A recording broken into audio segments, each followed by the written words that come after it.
Australia tour ముగిసిందో లేదో మరో సిరీస్కు ready అయింది టీమిండియా. దక్షిణాఫ్రికాతో 2 టెస్టులు సిరీస్ ఆడనుంది. రేపటి నుంచి జరిగే మ్యాచ్ కోసం నితీష్ రెడ్డిని తప్పించిన బీసీసీఐ ఫైనల్ టీంలోకి 2 వికెట్ కీపర్లను తీసుకుంది. హోమ్ సీజన్కు టీమిండియా రెడీ అవుతోంది.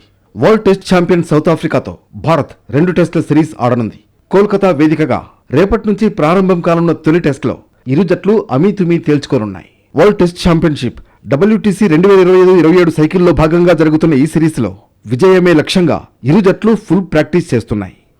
అయితే భారత తుది జట్టుపై క్లారిటీ వచ్చేసింది. అంతా అనుకున్నట్లుగానే ఫైనల్ టీంలో 2 వికెట్ కీపర్లు ఉండబోతున్నారు. గాయం నుంచి కోలుకున్న vice captain Rishabh Pant keeping బాధ్యతలు తీసుకోనున్నాడు. ధ్రువ్ జురేల్ స్పెషలిస్ట్ బ్యాటర్గా ఆడనున్నాడు. కోచ్ దీనిపై క్లారిటీ ఇచ్చేశాడు. పంత్, జురేల్ ఇద్దరూ తొలి టెస్ట్ ఆడతారని చెప్పాడు. జురేల్ కోసం సాయి సుదర్శన్ను పక్కన పెడతారనే టాక్ వినిపించినా చివరకు ఆల్రౌండర్ నితీష్ రెడ్డిని తప్పించారు. సాధారణంగా 2 వికెట్ కీపర్లు ఉండడం చాలా అరుదు.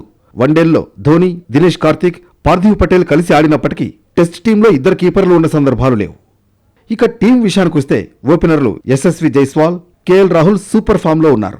ఫస్ట్ డౌన్లో సాయి సుదర్శన్ ఆడనుండగా కెప్టెన్ గిల్ 4వ స్థానంలో బరిలోకి దిగనున్నాడు. రిషబ్ పంత్ 5వ స్థానంలో ఆడనున్నాడు.